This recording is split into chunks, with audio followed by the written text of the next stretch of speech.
We're about to hit the 1 month mark since the flooding on July 4th in Kerr County, Texas, in Kerrville. And now it's time to lay some blame. A hearing was held yesterday, and now the results are coming out of that hearing. There's going to be other hearings that are coming up, but let's lay some blame. So this is Emergency Coordinator William B. Thomas IV.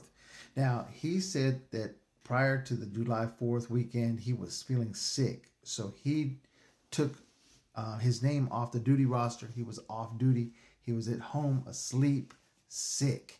That was his excuse. This is Kerr County Judge Rob Kelly. He wasn't even in the county. He was in another county at a lake house on a lake.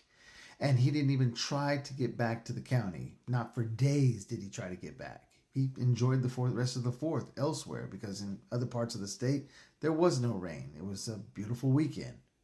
And this is Sheriff Larry Latha of Kerr County. And he stated that he was asleep. So from now that the time frame fits, everything's fitting into the time frame, from 12:30 midnight to 3:30, there were hundreds of calls to 911. Some of them said, we're on a roof floating down the river.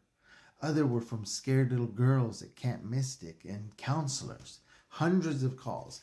There was up to 1,000 radio dispatches calling this county, calling this city, all within the hill country, right? Getting these different places, reports and that.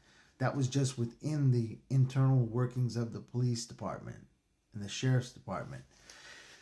Now, with hundreds of calls, thousands of radio dispatches, nobody thought to reach out to the sheriff and wake him up?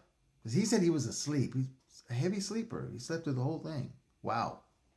But the little girls at Camp Mystic, they had cell phones because they were calling 911. Guess who else they were calling? They were calling their parents. Their parents, the elites, the politicians, the elite politicians throughout the United States. NFL team owners, right? Clark Hunt, his niece was there, the owner of the Kansas City Chiefs. Guess who they called? They called this guy right here, Governor Greg Abbott, and he mobilized the National Guard, and they sent in choppers to Camp Mystic, and got those girls out, evacuated them off of the hilltops.